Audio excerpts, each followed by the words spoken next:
গাড়ি ভাড়া দেই 20টা টাকা দাও, আর টাকাটা রাও ভাঙ্গায় পরে দিতেছি। 20টা টাকা দাও,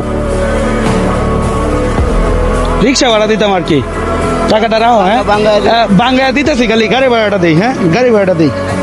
এখন যদি সময় দেখাই তাহলে হচ্ছে 6 মিনিট, মানে আমি 1000 টাকা নোট দিয়া 20 টাকা নিয়ে আসছি, বলছি যে আমার কাছে খুচরা নাই। সে যদি আমার জন্য 20 মিনিট দাঁড়ায় তাহলে তার জন্য একটা বিশাল সারপ্রাইজ আছে, যেটা কিনা তার জীবনের জন্য অত্যন্ত জরুরি। তার জন্য যে সারপ্রাইজটা, এটা এনে একটু 10,000 টাকা গয়না নেয়, 10,000 টাকা গয়না নেয়। 2, 3, 4, 5, 6, 7, 8, 9। মানে তাকে যে সারপ্রাইজটা করব, তাকে 10,000 টাকা নিছি, তুই সুন্দর করে কিনে নিয়ে আয় এবং কি তাকে সারপ্রাইজটা দিয়ে দিব। হ্যাঁ টাইম অলরেডি হয়ে যাইতেছে।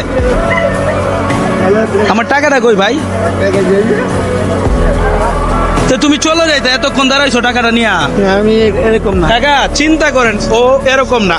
ওরে আমি বলছি যে ভাই 20টা টাকা দেন, আমার কাছে খুচরা নাই, রিক্সা ভাড়া দেয়। 1000 টাকা দিয়ে দাঁড়ায় রাখছি 40 মিনিট, 40 মিনিট দাঁড়ায় রয়েছে আমার জন্য। আসলে সে তার আমার পরীক্ষায় পাশ করছে এবং কি সে উইনার হয়েছে। তোমার জন্য একটা বিশাল সারপ্রাইজ আছে ভাই, সারপ্রাইজটা নিয়ে আসেন। সে আমার ধৈর্য পরীক্ষায় পাশ করছে এবং কি তার জন্য একটা হুইল চেয়ার। ভাই একটু রেডি করেন তো, আসেন। আজকে থেকে আপনার এটা।